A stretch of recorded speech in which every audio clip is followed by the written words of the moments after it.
Hello friends, कैसे आप देख रहे हैं जेडी एजुकेशन यूट्यूब चैनल। आपका स्वागत है। Good morning. चलिए आज हम देखते हैं हमारा पृथ्वी और भूमंडल में दूसरा पार्ट है पृथ्वी और चंद्रमा। पृथ्वी और चंद्रमा, आप जानते हैं कि चंद्रमा पृथ्वी का एक प्राकृतिक ग्रह है जो पृथ्वी से चंद्रमा की दूरी कितना है 3,84,000 किलोमीटर। और चंद्रमा जो है अपने ध्रुव पर चक्कर करके साथ साथ पृथ्वी का भी परिभ्रमण करता है। इसी प्रकार जो पृथ्वी है ये सूर्य के चारों ओर चक्कर लगाती है। ये हम पिछले लेक्चर में पढ़ चुके हैं कि चंद्रमा एक प्राकृतिक ग्रह है, किसका? पृथ्वी का है। इसका व्यास पृथ्वी के व्यास का 1/4 होता है और इसकी दूरी 3,84,000 किलोमीटर है। और चंद्रमा का कोई प्रकाश नहीं होता है। चंद्रमा का प्रकाश कहाँ से मिलता है? ये सूर्य के प्रकाश से, यानी कि पृथ्वी के प्रकाश से चमकता है, जिसको पहुँचने में 1.24 सेकेंड लगते हैं। फिर आता है कि जो चंद्रमा है, पृथ्वी है और सूर्य है।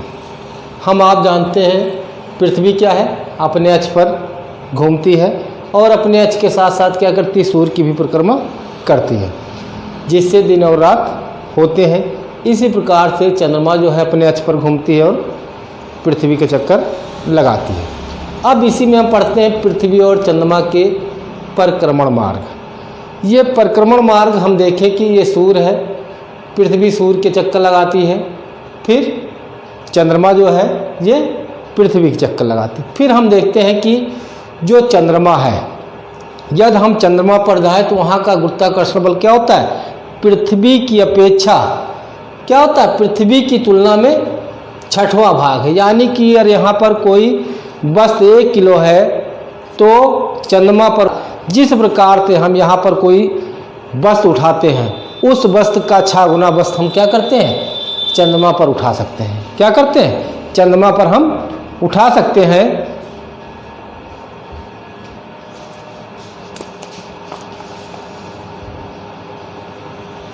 और जितनी ऊंची छलांग हम अपने बार पृथ्वी पर लगा सकते हैं और चंद्रमा पर क्या करते हैं? एक बार में उसे 6 गुना ज़्यादा हम ऊंचाई कूद सकते हैं।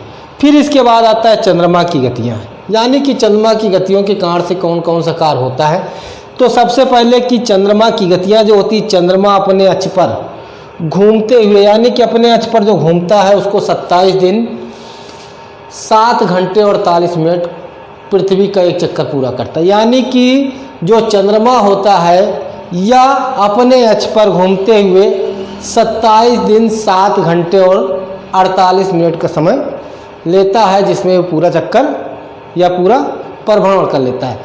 फिर पृथ्वी भी सूर्य की परिक्रमा, यानी कि चंद्रमा भी घूमती है, पृथ्वी भी घूमती रहती है। इस प्रकार से पृथ्वी भी सूर्य की परिक्रमा करते हुए, पृथ्वी भी सूर्य की परिक्रमा करते हुए अपनी कक्षा में आगे बढ़ जाता है। यानी कि जैसे हम चलना शुरू करें, आप चलना शुरू करें दोनों, तो क्या होगा? आप चलते रहेंगे तो कहीं न कहीं आप आगे निकल जाएंगे, अपनी कक्षा पर आगे बढ़ जाती है। इसलिए पृथ्वी पर किसी स्थान के ऊपर से पूरी पृथ्वी की परिक्रमा करके फिर उसी स्थान के ऊपर आने में चंद्रमा को 29 दिन 12 घंटे और 44 मिनट लगते। यानी कि जब हम देखते हैं कि चंद्रमा अपने अक्ष पर घूमता है तो 27 दिन 7 घंटे 48 मिनट लेता है, 43 मिनट लेता है। और जब पृथ्वी की परिक्रमा करके फिर उसी स्थान पर उठता है तो कितना समय लेता है? 29 दिन 12 घंटे और 44 मिनट लेता है। फिर इसके बाद हम देखते हैं कि जो चंद्रमा है, इतने ही समय में चंद्रमा अपने अक्ष पर एक चक्कर या परिभ्रमण पूरा कर लेता है। यानी कि जो चंद्रमा है, इतने ही समय में चंद्रमा अपने अक्ष पर एक चक्कर या परिभ्रमण पूरा कर लेता है। इसी कारण हमें सदैव चंद्रमा का एक ही भाग दिखाई देता है। सदैव क्या होता है? हमें चंद्रमा का एक ही भाग दिखाई देता है। इस प्रकार से हम जाने कि चंद्रमा का सदैव एक भाग दिखाई देता है, क्योंकि सूर्य, पृथ्वी और चंद्रमा ये क्या करते हैं? गत करते रहते हैं, जिससे हमें एक ही भाग दिखाई देता रहता है। फिर इसके बाद आता है चंद्रमा की कलाएं। चंद्रमा की कलाओं का मतलब है कि जो हमें दिन रात का या चंद्रमा का आकार का घटते बढ़ते हुए क्रम में दिखाई देता है, कभी छोटा दिखाई देता है, कभी बड़ा दिखाई देता है, कभी पूरा गोला आकार में दिखाई देता है, तो चंद्रमा की कलाएं कहलाती हैं, फेसेस ऑफ मून। तब हम आप प्रतिदिन चंद्रमा के अलग अलग आकार और रूप दिखाई देते हैं। चंद्रमा और आकार के अलग अलग रूप चंद्रमा के दिखाई देते हैं, या एक हंसिया के जैसी आकृति से शुरू होकर के, यानी कि एक हंसिया जैसे होता है। हंसिया आप देखे होंगे, हंसिया अगर आप गांव में रहते हैं तो हंसिया आप देखे होंगे, तो इस तरह हंसिया बनी होती है, इस तरह हंसिया बनी होती है, और इससे घास वास काटने का कार्य किया जाता है। इस तरह हंसिया बनी होती। क्या कहा गया कि यह एक हंसिया जैसे आकृति से शुरू होकर के हर रात बड़ा होते होते थाली सा गोल आकार हो जाता है, थाली सा गोल हो जाता है। फिर इसके बाद आता है कि इसके बाद यह घटना शुरू कर बिल्कुल छिप जाता है, यानी कि जैसे जैसे ये बड़ा होता जाता है, थाली के आकार का हो जाता है, फिर उसके बाद ये क्या होता है, घटना शुरू हो जाता है, घट करके क्या होता है, ये बिल्कुल छिप जाता है। यह इसी प्रकार का क्रम क्या होता है, चलता रहता है, जिनसे फिर आता है पूर्णिमा। पूर्णिमा किसे कहते हैं? पूर्णिमा का मतलब होता है जिस रात चंद्रमा थाली सा आकार का दिखाई देता है, जिस रात को चंद्रमा थाली से आकार सा दिखाई देता है उसे, या उस रात को पूर्णिमा कहते हैं। उस रात क्या कहते हैं? पूर्णिमा कहते हैं। और अमावस्या, अमावस्या न्यू मून्स को क्या कहा जाता है? जिस रात को अमावस्या मतलब होता है चंद्रमा बिल्कुल नहीं दिखाई देता है, चंद्रमा बिल्कुल क्या होता है, नहीं दिखाई देता है, उस रात को अमावस्या कहते हैं। उस रात क्या कहते हैं? अमावस्या कहा जाता है, उस रात को अमावस्या कहते हैं। चलिए, अभी हम देख रहे थे कि अमावस्या और पूर्णिमा। पूर्णिमा में बताया गया था कि जिस रात को पूरी थाली से गोलाकार बन जाती है चंद्रमा, उसको हम पूर्णिमा कहते हैं। और जिस रात को क्या होता है, बिल्कुल छिप जाता है, दिखाई नहीं देता, उसे हम क्या कहते हैं? अमावस की रात कहते हैं। इसके बाद हम देखते हैं आगे कि एक महीना, यानी कि जो पूरा महीना होता है कि एक बार पूर्णिमा आता है और एक बार अमावस्या आती है। तो एक बार पूर्णिमा और एक बार अमावस्या आने का कारण क्या हुआ कि 15-15 दिन का, इसे कहा जाता है कृष्ण पक्ष और शुक्ल पक्ष कहा जाता है, यानी कि 15-15 दिन का होता है, जो एक महीने में एक बार पूर्णिमा होती है और एक बार अमावस्या होती है। फिर क्या लिखा हुआ कि चंद्रमा जो है वो आकार में प्रतिदिन क्या होता है, आने वाले इस बदलाव को हम चंद्रमा की कलाएं कहते हैं। यानी कि जो ये आकार घटता बढ़ता रहता है, इस प्रकार की जो घटना होती है, इस घटना क्या कहते हैं? चंद्रमा की कलाएं कहते हैं। क्या कहते हैं? चंद्रमा की कलाएं कहते हैं। फिर आता है कि अमावस्या। अभी बताया गया था कि अमावस्या से पूर्णिमा तक बढ़ते चंद्रमा के पखवाड़े को शुक्ल पक्ष कहा जाता है, यानी कि शुक्ल पक्ष कहा जाता है। पखवाड़े को क्या कहा जाता है? शुक्ल पक्ष कहा जाता है। शुक्ल पक्ष कहा जाता है, यानी कि 15 दिन का शुक्ल पक्ष होता है और 15 दिन का क्या होता है? अमावस्या होता है। पूर्णिमा से अमावस्या तक घटते चंद्रमा के पखवाड़े को कृष्ण पक्ष कहा जाता है। क्या बताया गया? कृष्ण पक्ष कहा जाता है पूर्णिमा से अमावस्या तक, यानी कि घटते चंद्रमा के। यानी कि हम आप जानते हैं कि जिस दिन अमावस्या होती है उस दिन चंद्रमा क्या हो जाता है? छुप जाता है, दिखाई नहीं देता है। और पूर्णिमा में क्या बताया गया कि चंद्रमा पूर्ण रूप से गोलाकार का हो जाता है, उसे हम पूर्णिमा कहते हैं। फिर आता है चंद्रमास। चंद्रमास क्या है? चंद्रमास का मतलब होता है जो पृथ्वी को घूमने में जो समय लगता है। पृथ्वी के घूमने के कारण एक पूर्णिमा से दूसरी पूर्णिमा तक, यानी कि एक पूर्णिमा से दूसरी पूर्णिमा तक अपनी कलाओं को पूरा करने में, अपनी कलाओं को पूरा करने में चंद्रमा को 29 दिन 12 घंटे 44 मिनट लगते हैं। कितना लगता है? 29 डेज 12 आवर्स 44 मिनट का समय लगता है। और इस अवधि को चंद्रमास कहते हैं। इस अवधि को क्या कहा जाता है? चंद्रमास कहा जाता है।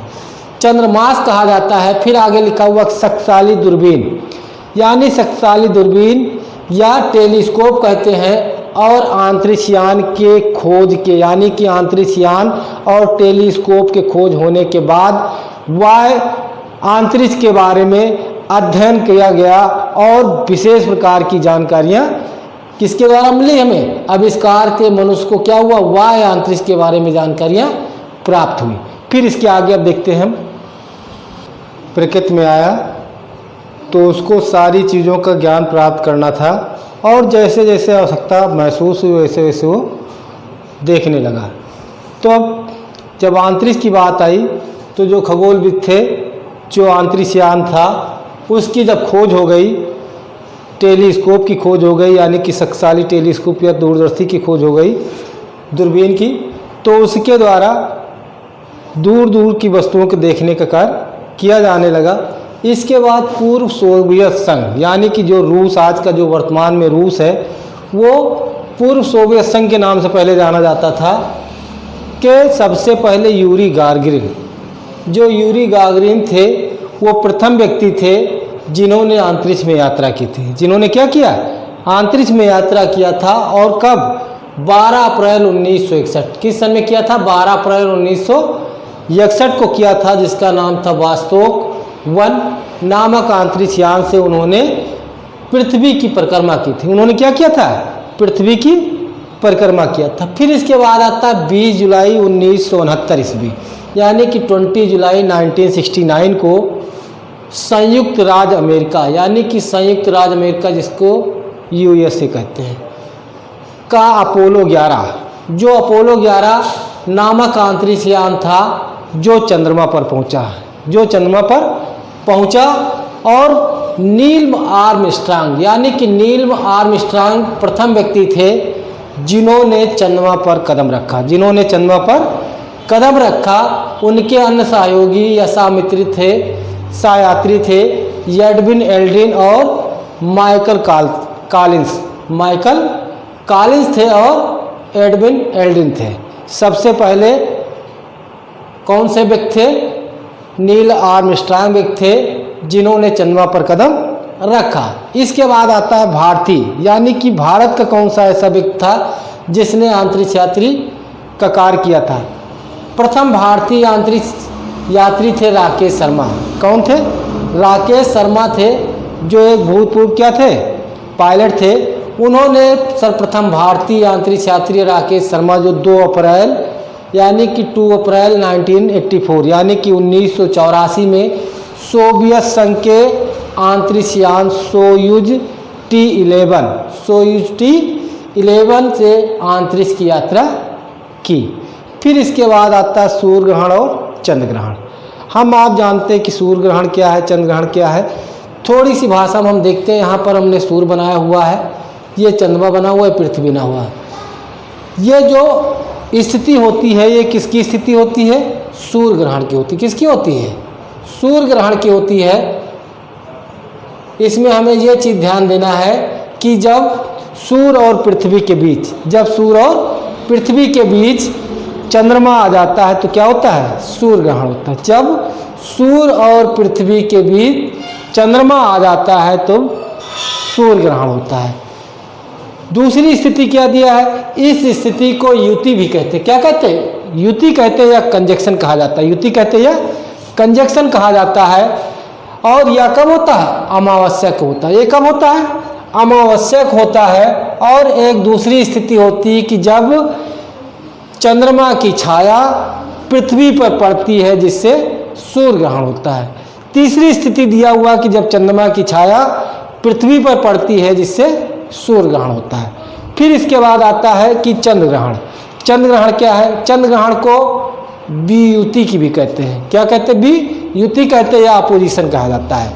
जब सूर्य और चंद्रमा, क्या कहा गया? जब सूर्य और चंद्रमा के बीच पृथ्वी आ जाती, जब सूर्य और चंद्रमा के बीच पृथ्वी आ जाती है, उस स्थिति को वियुति कहते हैं। या कब होता है? या पूर्णिमा को होता है। ये क्या होता है? पूर्णिमा को होता है। अभी हमने पढ़ा था पूर्णिमा मतलब क्या होता है? मूनलाइट, यानी कि चंद्रमा जब पूर्ण रूप से गोल हो जाती। फिर दिया चंद्र ग्रहण।